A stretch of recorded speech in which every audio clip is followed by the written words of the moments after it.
Our session today, as you all know, comes in the midst of the UN General Assembly's high-level week in New York, where leaders are here discussing a myriad issues that are facing the global collective. Particularly with the UN marking its 80th anniversary, this moment in particular, it spotlights both the present and the future of our multilateral institutions, as well as the ongoing shifts in the global order. And in addition to what's happening on the international stage, as many of you will follow, in France, as they lean towards coalition building around issues such as Israel and Palestine or the war in Ukraine, domestically they're also in transition with a new prime minister and a looming budget crisis. So with all of these themes in the mix, today we're going to explore issues of democratic resilience, the future of multilateralism, and several other themes with our discussion. I will now turn it over to the minister to give some opening remarks, and then after that we'll be in a brief conversation before I open it up to questions from the audience. So thank you, Mr. Minister.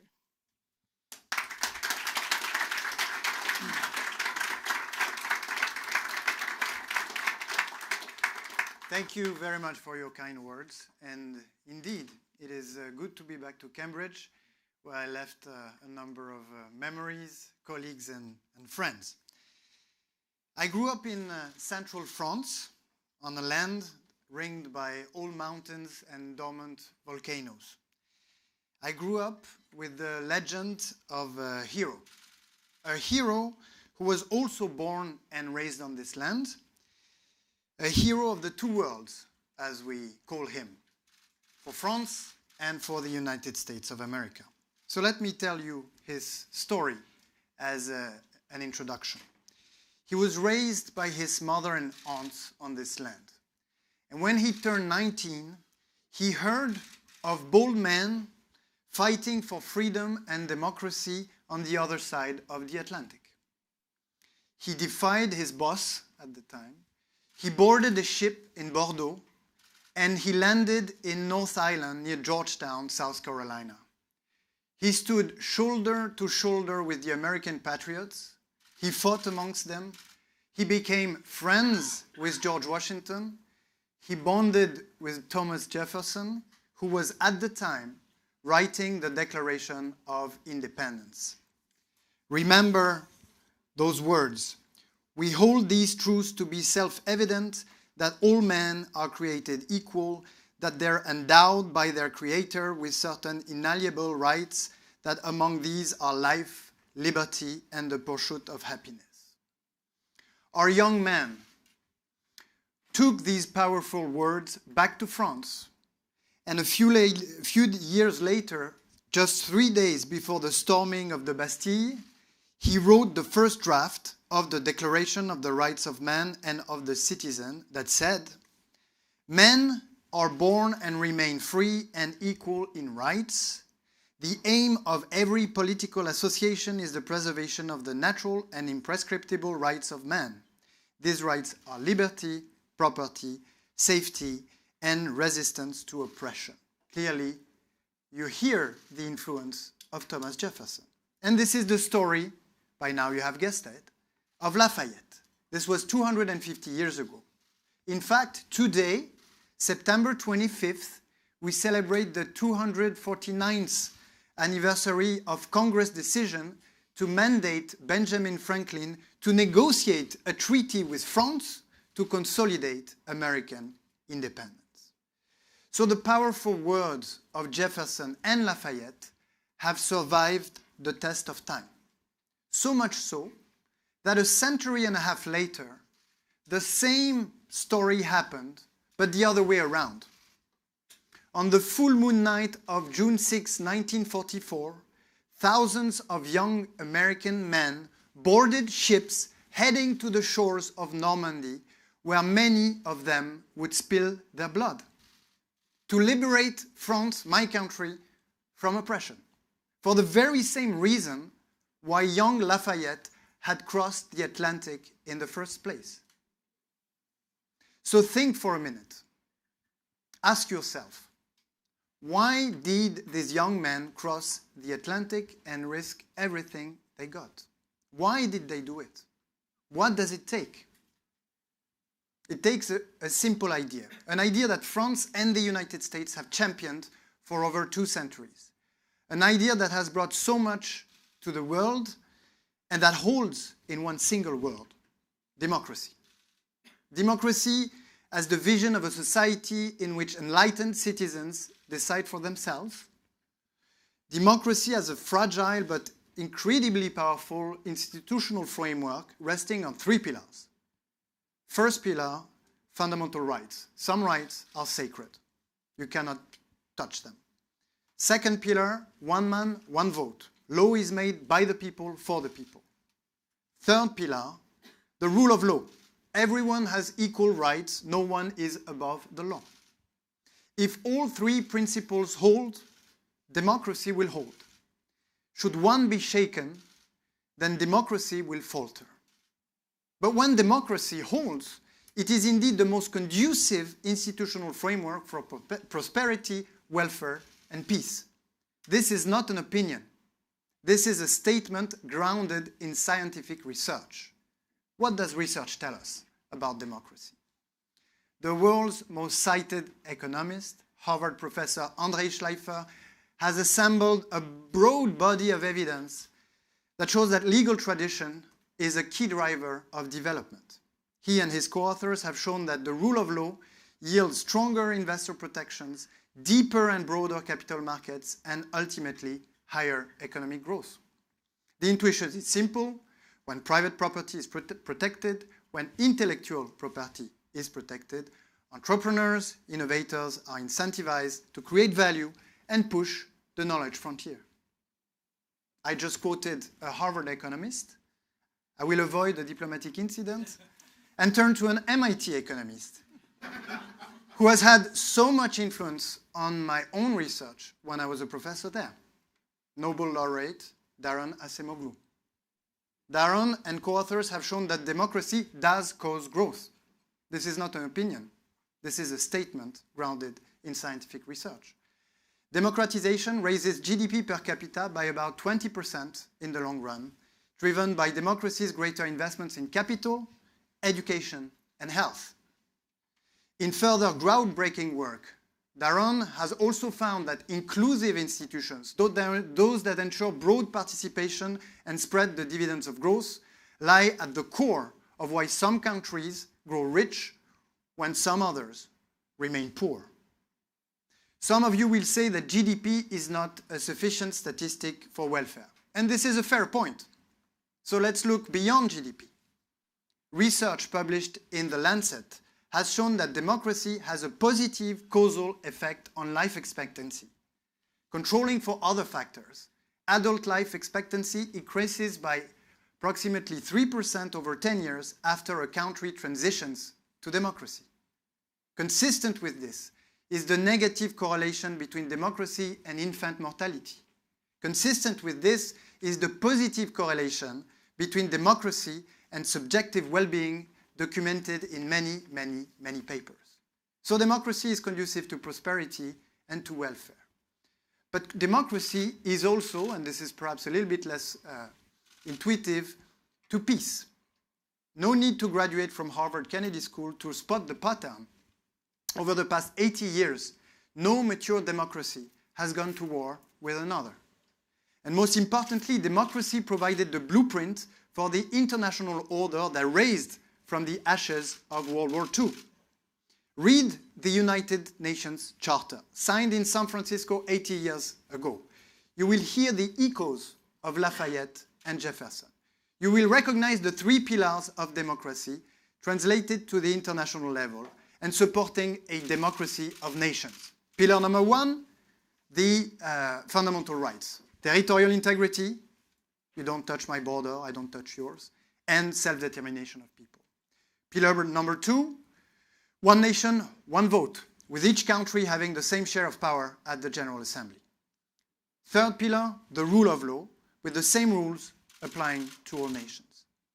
The number 1 purpose of the United Nations was to maintain international peace and security. Has it worked? Yes, it has. The guiding principle of territorial integrity has made aggression costly for any state tempted to invade their neighbor. Not every conflict has been averted, by far. But the mediating roles of the General Assembly and the Security Council have stopped many crises, many tensions from sliding into full-blown wars. Further, research has shown that the UN peacekeeping missions and other peace-building activities reduce violence, improve human rights, and create more stable post-conflict environments. They help prevent future conflicts, and they do so cost-effectively and strengthen global security.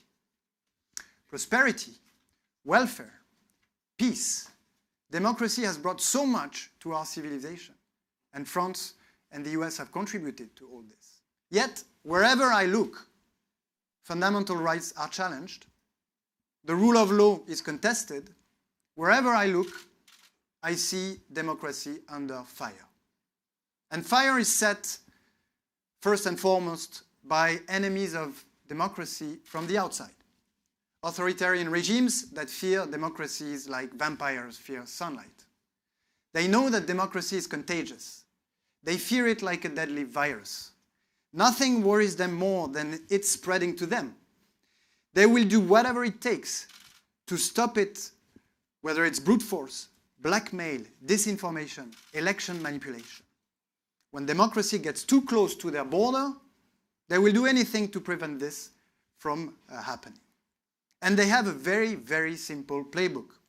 The script is always the same. No need to study political science at Harvard to figure it out. Everything lies in the scenario of Star Wars.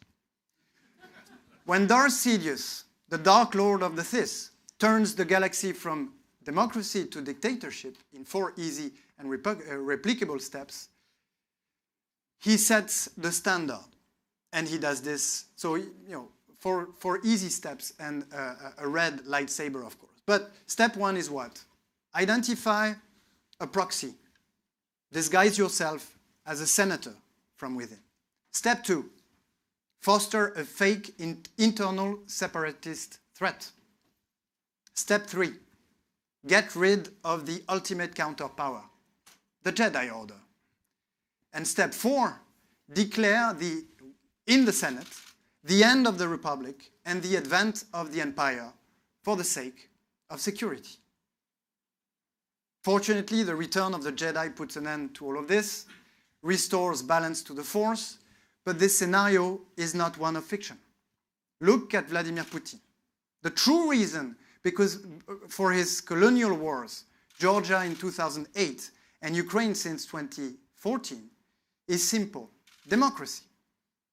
The sovereign and legitimate choice of Georgians and Ukrainians to turn toward Europe threatened democratic contagion to the Russian sphere of influence. So he staged fake separatist fronts to justify breaking international law. He then launched a full-scale invasion of Ukraine. He tried to manipulate elections in Germany, in Romania, in Moldova. And now he tries to intimidate supporters of Ukraine by tampering with their borders and violating their airspace. Has he succeeded? No. Will he succeed? Certainly not. Putin is failing to make progress on the ground, just like he is failing to make progress in the spirit. Why? Well, because democracy is an idea, and an idea cannot be bombed. It cannot be destroyed with Shahed drones. And beyond Ukraine, Vladimir Putin is targeting the European Union itself with sabotage, cyber attacks, disinformation campaigns, assassination attempts. Why? Because the EU is a genuine democratic project, perhaps the most democratic project of all times. He hates it, he hates what it represents, and he's not alone. And by the way, some dare say that freedom of speech is bounded in Europe. Remember that Europe invented freedom of speech. And I can confirm that the French government is not spared by public scrutiny. In fact, criticizing the French government is a national sport. We're even better at it than at soccer. So if you worry about free speech in Europe, try it the Russian way instead, and let me know what you think. Because the battlefield For democracy has not only shifted in recent years, it has expanded into new domains, including so-called social networks. The forces that want to bring democracy down from the outside have spread and gained the high ground in the information space. By spreading fake news from the outside to polarize public debate, they are attempting to weaken democracy from within.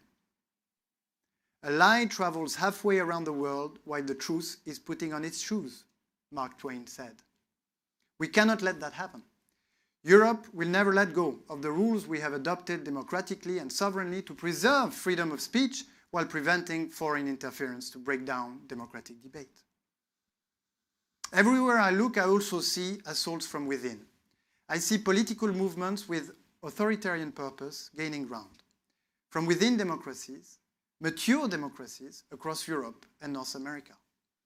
The ultimate goal of these political movements is clear-cut, capturing power from within and set the conditions not to give it back. Here again, there is a playbook, there is a script. Brakes are broken, limits are tested. Alignment with foreign authoritarian forces emerge. Principles of international law are contested, force become a substitute to the law, audacity outruns accountability. Reason gives way to emotions. Politics is turned into a permanent theater of outrage. Emotions are weaponized to amplify anger and fear. Propaganda is laundered through private proxies. Political campaigns are drenched in disinformation powered by AI. The goal is not persuasion, but exhaustion. Dissent is outcast. Opponents, NGOs, civil rights defenders can hear the knock at their door. Raids, lawsuits, intimidation, dressed up as public order. And free speech is indeed bounded. Compliance is sold as civic duty. Data are erased. Research topics are forbidden. Subsidies are cut for projects that don't align with official narratives. Traditional press is squeezed and reporters are harassed. Vote is tilted. Violence leaks at the edge of polling stations. Candidates are struck from ballots.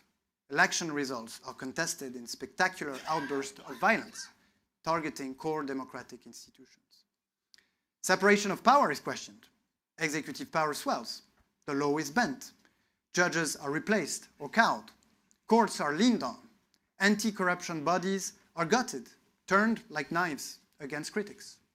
And finally, submission is rewarded above merit. Contracts and tax breaks for friends, choke points for dissenters. Innovation withers, and in the silence that follows, repression grows tall. Down this road lies a darker claim, ending what is described by some as a failed 200-year experiment. Replace democracy with a CEO monarchy, far, very far from what Jefferson and Lafayette had in mind. Some will say I'm being dramatic, that we're still a long way from all this. No, we're not. Popular support for democracy has never been so low. Last year, the Economist Democracy Index fell again to the weakest score ever. The rise in dissatisfaction has been especially sharp since 2005, and this trend has been particularly severe in developed democracies. Hence, the most important question of our time. Why is democracy losing its momentum? Why are its enemies making so much progress? The answer to this question holds in two words: democratic fatigue. Citizens in mature democracies grow frustrated, jaded, exhausted, disappointed. Trust is eroded. The civic heartbeat is dimming. Power to the people sounds like an echo instead of a call. Democratic fatigue. The feeling that citizens are not being heard, that the issues they care about never are addressed, that a distant elite in Paris, in DC, decides for them without accountability. The feeling that democratic government is failing to deliver, that it's breaking its promise of freedom, security, self-fulfillment. The sense that we're paying more and getting less, that public services are underperforming, that red tape blurs who does what. And to the kitchen table question, will my kids be better off than I am? The answer is no longer yes. The feeling that democracy doesn't shield us from global disruptions. The China shock destroyed millions of jobs and left entire regions of Europe and North America bleeding. This policy swelled US household debt and cast a shadow over American jobs. I actually did research on that. Meanwhile, deep shifts in family structures, rising immigration transform our societies, fueling anxieties that democracy has struggled to address.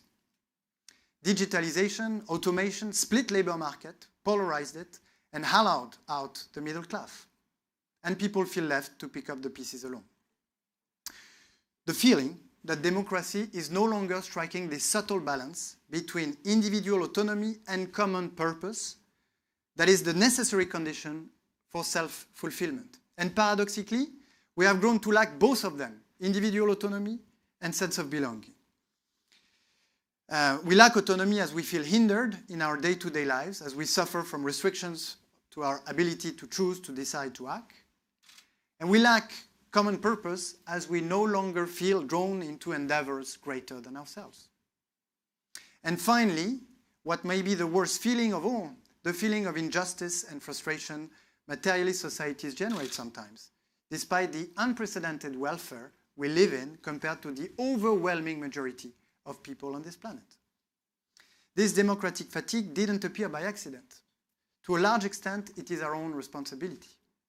It is the result of decades of elite blindness to a world in upheaval, denial of the legitimate wrath in the middle class, the working class, tired of feeling looked down upon and pushed aside, failure of traditional political forces, including my own, to sketch a new horizon, to meet that anger with answers. For years now, traditional political forces in North America, in Europe, have let our institutions drift until we, the people, have felt dispossessed of power. And the greatest threat ahead of us is popular resignation. And let's face it, democratic fatigue is also the result of the grip we have let the so-called social networks take on our lives. A business model designed to drain cerebral bandwidth and exploit personal data to breed advertising revenues. Algorithms, filters that segregate people into distinct bubbles. Citizens turned into eyeballs, followers, users. Public space privatization for the purpose of paying dividends. Faced with such fatigue, many will be tempted to give up on Lafayette and Jefferson's legacy, to concede to what is called now the neo-reaction to dark Enlightenment, to CEO monarchy. We won't. We will resist, and we will fix democracy. Fixing democracy starts with fixing citizenship, raising genuine citizens, enlightened citizens, able and willing to take responsibility for themselves and for others. How do we get there? With a great deal of enlightenment, empowerment, and courage. First, enlightenment, veritas, as they say in Harvard. For power to the people only works if people are properly informed. If not, they're bound to err in the dark. How can we have a productive debate if we cannot agree on facts? If polarized fractions fight over fake news on social networks? If truth is being engineered for political purpose? Enlightenment starts in the classroom and continues here at Harvard, in universities, where professors dedicate their lives to better understanding the world and to sharing the breadth of their knowledge to their students.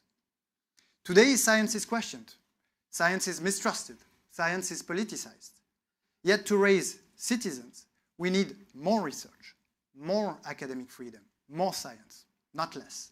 Free and open science. We need the competitive emulation of a vibrant academic community. We need the tough discipline of peer review. We need policy evaluation. So yes, we stand. We stand with free spirits who dream beyond limits, with faculty and students who dare. We stand with universities facing the threat of government control, restriction to their funding, constraint on their curricula or research project. We stand with students here at Harvard, elsewhere. Enlightenment also rests on free press. Journalists that feel independent enough to report on what they see. Reporters free from editorial pressure or political constraints. Media with resources to investigate and reveal inconvenient truths. So yes, we stand. We stand with fact-checkers, whistleblowers, with journalists who dare. We stand with independent media striving to do their work, with those fighting for information integrity. That's for enlightenment. But we also need empowerment. Democratic fatigue can lead to democratic backsliding. When the system seems broken, some starts asking, why not try another one? Why not concentrate power in fewer hands? Make it more efficient. The antidote to this, the only alternative to power concentration, is power distribution. Power back to the people. Start with a full reset of who does what. Public sector, private sector. Federal government, local government. Government, agencies. The guiding principle should be subsidiarity. Allocate power where it is exercised most effectively. The goal should be to unleash energy, to give each person the means to stir their own life, open new paths for passion and talent. Then continue with giving more agency to everyone, in all dimensions of their life. People are craving to make their own decisions.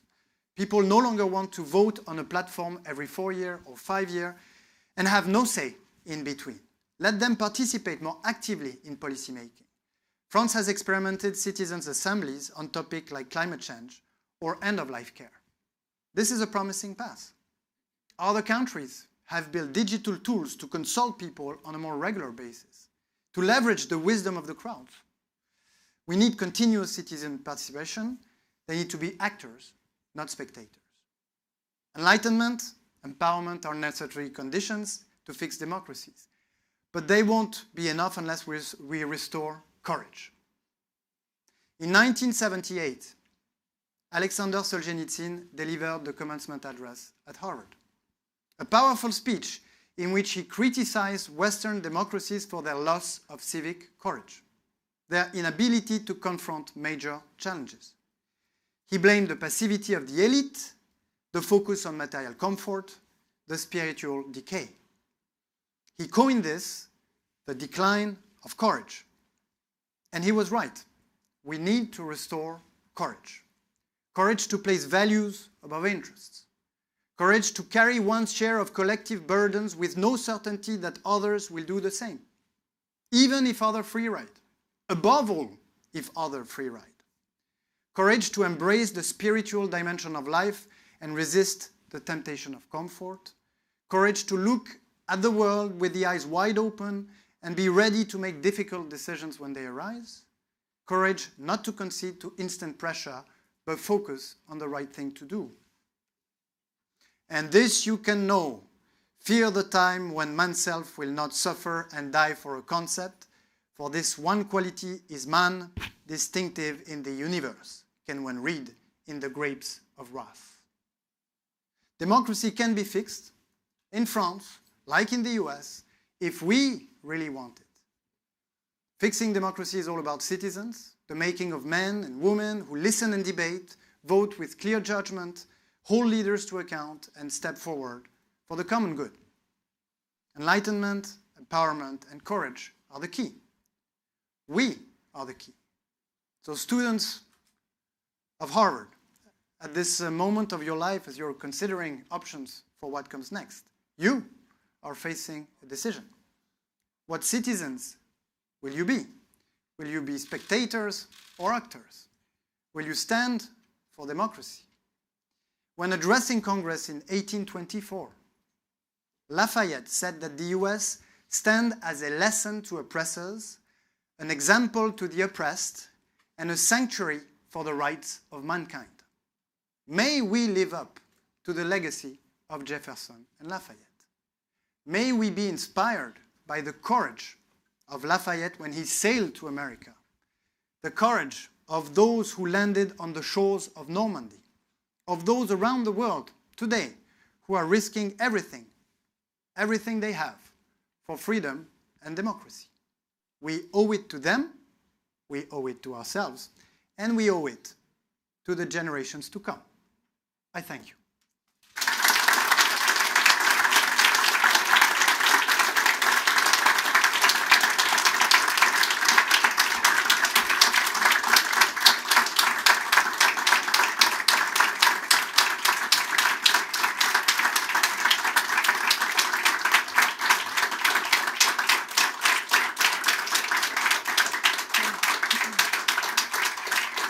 Thank you, Mr. Minister. You've definitely given us a lot to reflect on and a very powerful call to action for the students assembled here at the Kennedy School. I want to drill down on one of the key themes that you put into juxtaposition. So you very passionately spoke about both the resiliency of democracy over history, but also in the present day, democratic fatigue. And you spoke about the kitchen table concept. I want to link that a bit to the multilateral table. So France, like many other democracies, including here in the US, faces intense domestic pressures. For example, in the recent weeks of protest, even those constituencies or politicians in France who might say support enhanced defensive spending, that's a call to action in Europe, might push back if it seems like the government is prioritizing that military spending over sustaining important social safety nets. So the question more broadly is, how do you see the role of democratic leaders reconciling those bread and butter concerns, that we would call them in the US, of their constituents, with the need to invest in that security or defense or the broader multilateral commitments? How do you tie those two together in the context of reflecting the democratic process, but also sustaining a commitment to the multilateral goals? That's a very important question that a number of governments in Europe, North America are now facing. We, among others, are pretty budget constrained. And so this question is for us pretty acute, I would say. I think you need to zoom out for a second and not be trapped by the perception you may have of how the people think and what the people's aspirations are through the lens of the public or the political debate. When I look around me in the district where I'm elected, I see a lot of energy. I see a lot of willingness of people to take responsibility for themselves, but also for others, in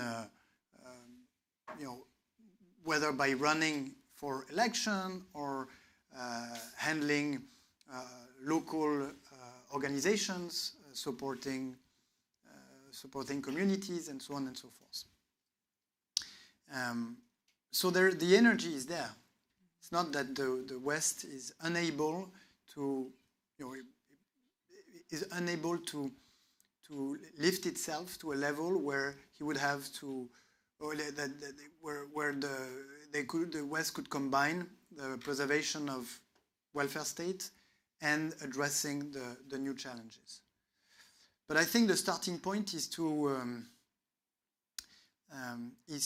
liberate the energies that are there in Western societies, but that have been impeded by this kind of accumulation of norms, bureaucratic constraints, and so on, that I've left people feel they are disempowered.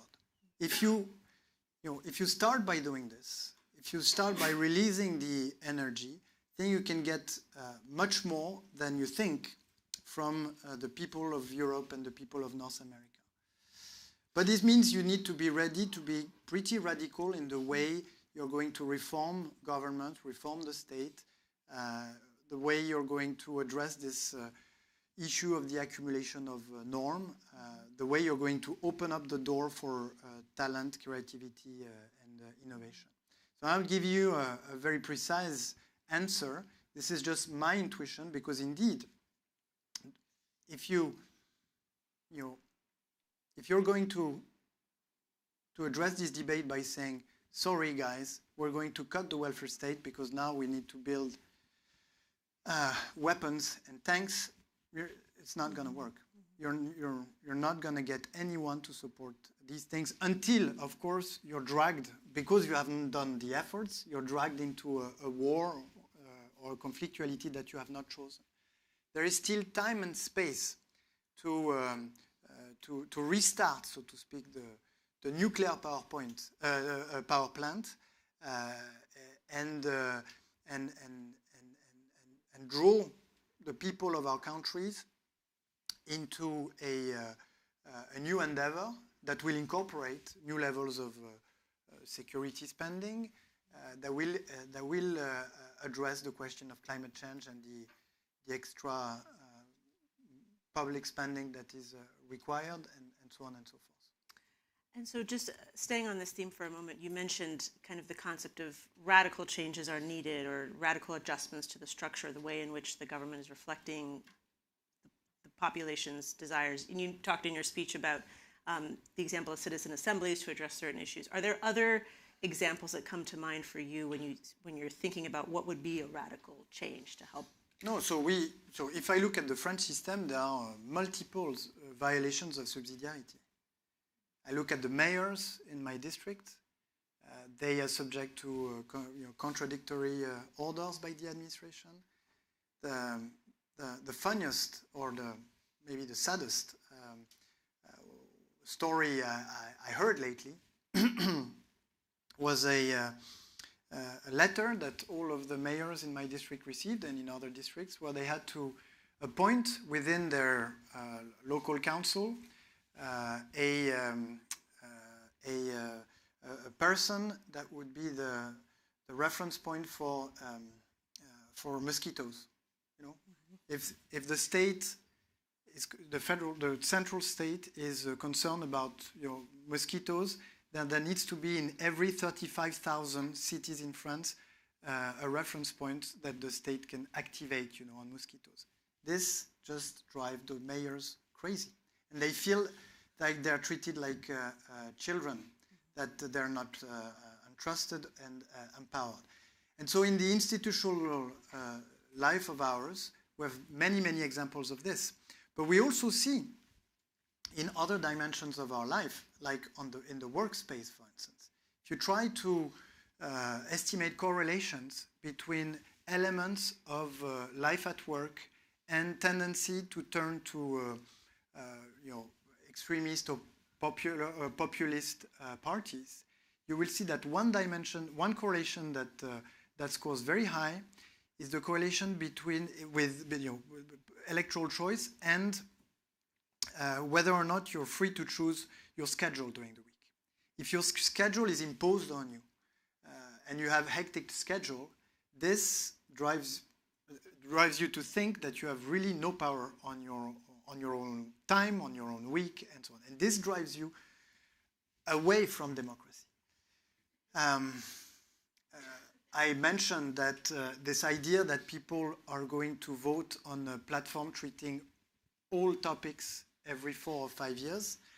We have very different political systems, but I know of 0 person, except those that have written them, that actually read the political platforms of candidates for the presidential in France. And even, so I've run for many elections, so I spend nights writing your document. Every word is weighed. You need to have all the right buzzwords in there. You spend a lot of time, but then no one reads it. Because that's just not the way, it might have been the way people allocated their attention, like decades ago, but it's not the way people allocate their attention now. And so there is something that's breaking up, because it's like, it's like a show. I'm going to write a platform, and I'm going to try and convince you to vote for my platform, and you're going to pretend you've read my platform, that you support me and you vote for me. There is something wrong about that.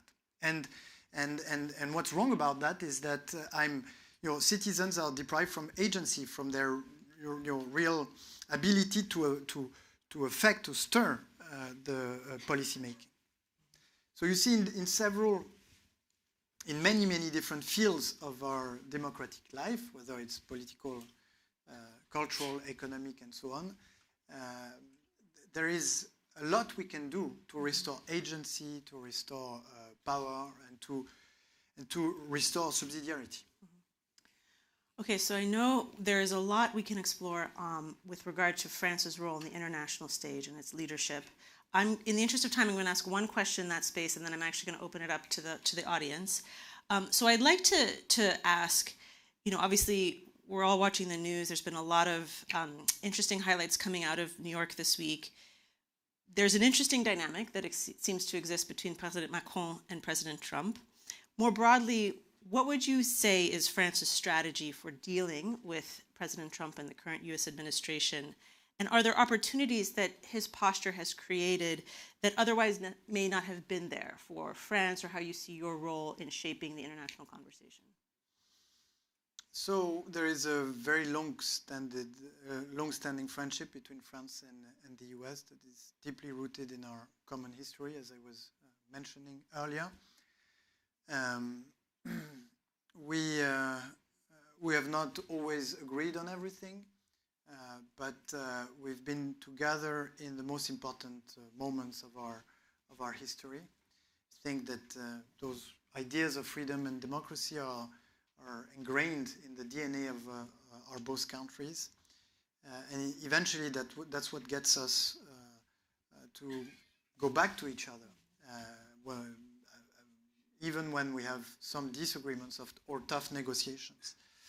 Now, in the more recent or in the current context, an important dimension of the relationship between France and the US is the personal relationship between President Macron and President Trump.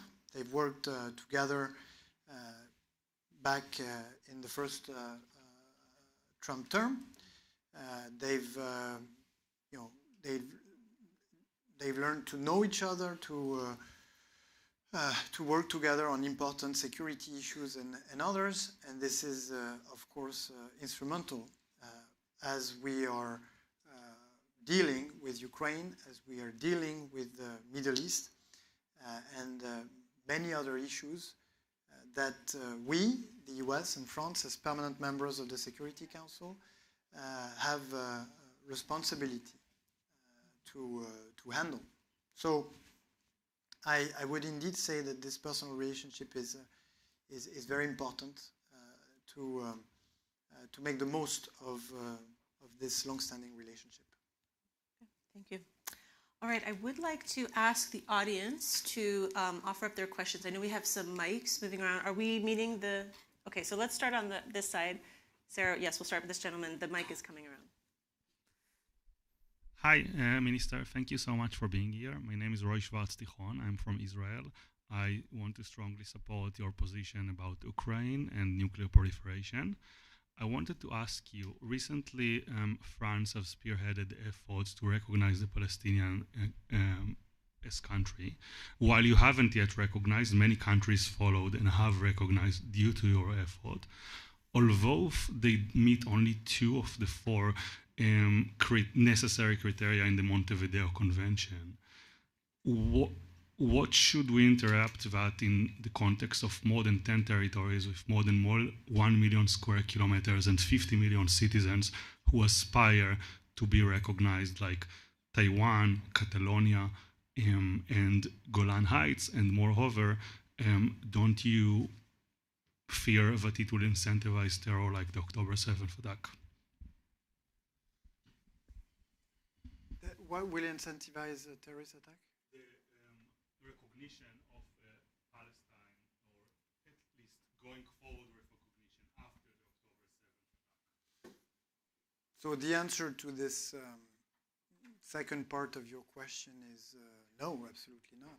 In fact, the efforts that France led with Saudi Arabia was not efforts to recognize the Palestinian state. It was to revive or save the two-state solution that has been seen for decades by the entire international community as the only solution likely to bring peace and stability to the region. Now, this solution was close to collapsing or vanishing because of 7th of October and the anti-Semitic massacre that the Hamas inflicted on Israel, but also threatened by the indefinite continuation of Israeli operations in Gaza and the accelerated settlements in the West Bank. And so our idea with Saudi Arabia was basically to do our utmost when we started working on it 1 year ago to remove all possible obstacles on the path towards the state of Palestine.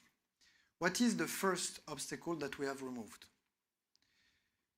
Until September 12th, 2 weeks ago, there was no international condemnation of Hamas for its crimes, no international call for the disarmament of Hamas, no international call for its exclusion of any future role in the governance of Gaza and Palestine. Since Friday, September 12th, is no longer the case because of a resolution that France and Saudi Arabia spearheaded that was adopted the overwhelming majority of countries at the UN. It may sound like a surprise to some of you, but until 2 weeks ago, there had never been any text adopted at the United Nations condemning Hamas for their crimes. And I'm sure you can understand the reason why. Many people, many countries from the Arab world, many countries from the South did not feel compelled to condemn Hamas and to call for its disarmament. This is done. We have changed the mindset. Everyone now sees Hamas for what they are, a terrorist organization. Second obstacle on the path towards a state of Palestine that we try to remove. The fact that the Arab Peace Initiative, this idea that the Arab countries will at some point establish normal relationship with Israel, this was kind of going away. Because Arab countries, especially in the region, they also have a public opinion for some of them. And so stating out loud that they're going to establish relationship with Israel is politically extremely costly. It was publicly impossible until what we did. What we've achieved is not only to get them to say it again and to endorse a text that says it clearly, but we got them to go one step further. Read the New York Declaration, paragraph 34 and 35, and you will see that we got them, including Qatar, including Turkey, including Algeria, even though Algeria is not concerned by what I'm just going to say. We got them to say that they aspire not only to have normal relationship with Israel, but to enter into a common regional architecture in the model of ASEAN in Asia or OSCE in Europe. We got them to say, the Arab countries, things relative to the security of Israel that they have never said before. And yes, the counterparty, so to speak, of this condemnation of Hamas, of this security guarantees provided by Arab countries, is the recognition of the state of Palestine. And all of this was holding together. And now, since it's been an important week for the Israeli-Palestinian conflict, let me also tell you how this has also been thought by France and Saudi Arabia as complementary to the US efforts. First, the way I described our initiative, I'm sure some of you already feel that there is something similar to the Abraham Accord logic. What's the Abraham Accord logic? I get the Arab countries to provide guarantees to Israel, and the US, provide security to those countries. In some way, what we just did is the same thing. We get the Arab countries to provide security for Israel, and in exchange, I give them comfort by saying that I recognize the state of Palestine. And so we're basically, with this initiative, paving the way for future Abraham Accords by treating some of the difficulties that led Arab countries to shy away from the Abraham Accord the first time around. Now back to what's happening today in New York and tomorrow and Monday on the White House.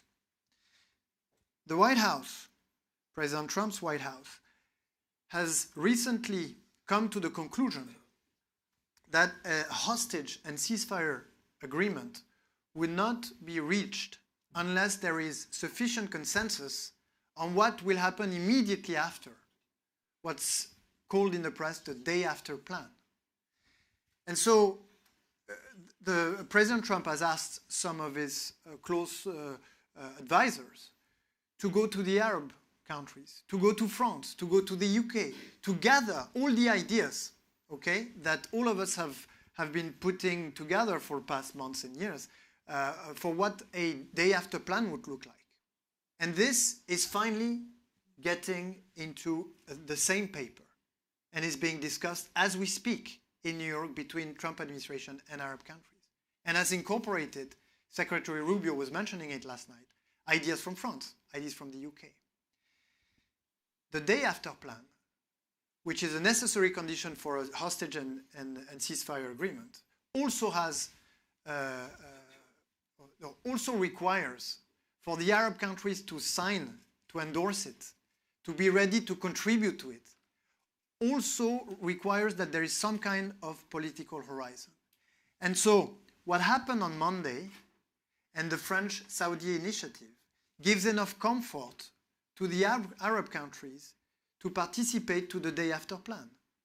And the day after plan is going to give enough comfort to the negotiating parties, Israeli and Hamas, to sign a ceasefire and hostage deal.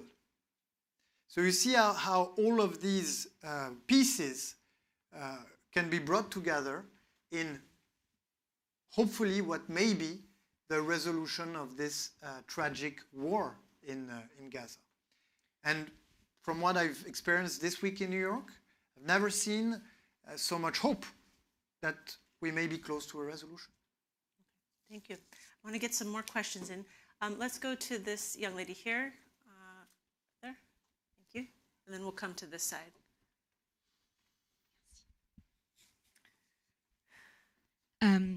Mr. Minister, thank you for being here today. My name is Anna, je suis franco-américaine, and I wanted to ask you about something that's really dear to my heart, which is European security. And since we're talking about radical change, we know that the war in Ukraine has changed a whole lot of perspective from European leaders around the European pillar of NATO and something that France has been vouching for years, strategic autonomy.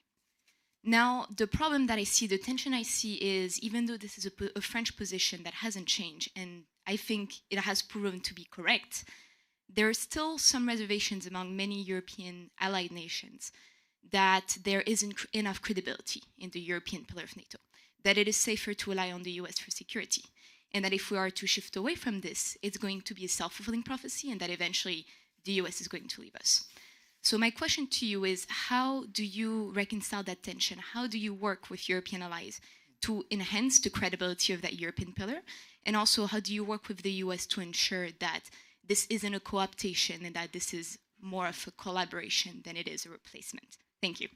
We just have about 5 more. Yeah, no, thank you. So first, I think that everyone in Europe has fully understood the idea of strategic autonomy, and in that respect, the Trump administration has been very clear, perhaps even clearer than former administrations, about what the aspiration of the U.S. is, irrespective of on which side is in the White House, so to speak. And so now everyone is, I think, on the same page. But of course, strategic autonomy is easier said than done. But I want to tell you that the coalition of the willing that France and the UK brought together in order to provide a security solution to a major continental security issue, security guarantees for Ukraine, is the most important piece of work for European security since the creation of NATO.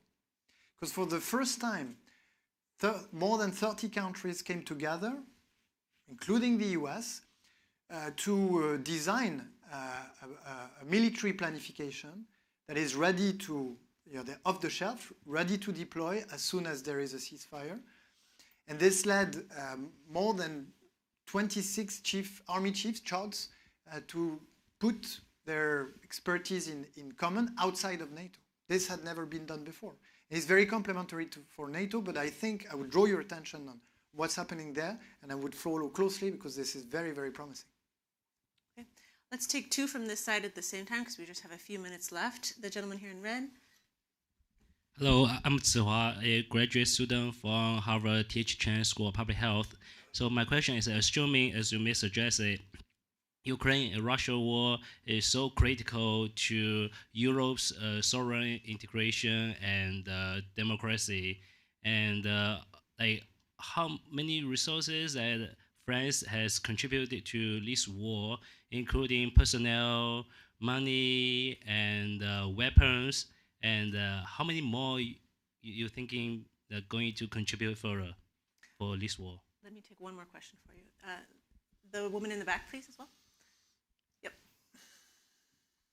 Hello. I wanted to say thank you for being here. I'm researching AI-enabled authoritarianism at Oxford. And in my research, I've actually noticed that authoritarian systems, they can thrive in liberal democracies precisely due to fragmented AI oversight. However, the one project that was effectively dismantled was in the Netherlands. So given that this year's AI Safety Summit was in Paris, and Nobel laureate Maria Ressa's call for international red lines for AI this week at the UN, where do you see maybe France's or the EU's role in champion democracy strengthening AI use internationally, especially amidst democratic fatigue and maybe like the AI race between the US and China? Maybe on the second question, by hosting this international global summit on AI after the UK and South Korea hosted it, we expressed our willingness to contribute to a common framework to regulating AI. But I also want to warn against this idea that Europe is systematically regulating technology.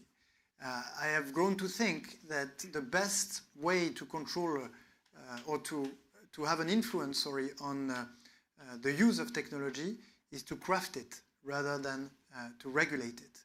And so our main number one objective right now is to allow global scale AI companies to grow out of France and Europe, because we will set red lines and so on, but we know that organically the models, the people will have tighter connections with some of the core values that are enshrined in the Declaration of the Man and the Citizen that I was referring to earlier. So yes, regulation, but let us develop our own tools that will be organically closer to delivering on our values and vision of mankind and the world. And on Ukraine, we dedicated a lot of resources, but let me be frank. It is a security issue for Europe because we are very close to the battlefield, but it is a security question for the world. If the Russian aggression was awarded with the largest annexation since perhaps the creation of the UN, this means that territorial integrity no longer matters, right? And as I said in the first part of my intervention earlier, the principle of territorial integration, I don't touch your borders, you don't touch mine, has prevented many conflicts. When it falls, then every one of your neighbors becomes a potential adversary. So you don't want this principle to fall. At least we don't want this principle to fall. Okay, I'm going to do one last lightning round. 1 minute answer. This gentleman here. Sarah, could you? Thank you. So this will be our last question, just due to time. The room, there's a class just after this. Sorry about that. Bonjour, Monsieur le Ministre. I'm a French student at the Kennedy School, and I'll be part of the European Conference at Harvard. So I have a question about the tension between democracy and situations of crises, right? So we've had political theorists criticize liberal democracy as being on the grounds that it doesn't really work in times of emergency, right? You have an emergency, you need the executive to respond quickly. So in a world where environmental and security crises become more prevalent, do you see that tension between democracy and crises to be an important challenge in the future? Thank you. So first, recent evidence tends to contradict this statement. If you look at COVID crisis, even though I haven't done research on this, but I would suspect that democracies have not done that bad because of the, faced with a crisis of a certain type, which is a huge Knightian uncertainty. The fact that there is so much scrutiny and pressure from research, from the press and so on, guides the people in power into making the right decision. So, it can be useful in certain crises. Then, of course, there is a tension on efficiency. But is concentration of power is it the only way to restore or improve efficiency in our democracies? I don't think so. And if you look at the theories of the firm, for instance, where there is a tension between efficiency and decentralization, One thing that matters a lot is coordination mechanisms between, sort of, say, the top of the pyramid and the bottom. And I think that with technology that we have now, I think we can strengthen. That's why I was mentioning subsidiarity. I think we can get more of subsidiarity because we have less coordination problems, basically, in complex systems, thanks to technology. So I would route for the power distribution rather than power concentration and seek new ways to reach better democratic efficiency on that path. All right. Unfortunately, we do have to call it there. We will be using this classroom as we're at a school for a class in about 10 minutes. Please join me in thanking Minister. Thank you very much.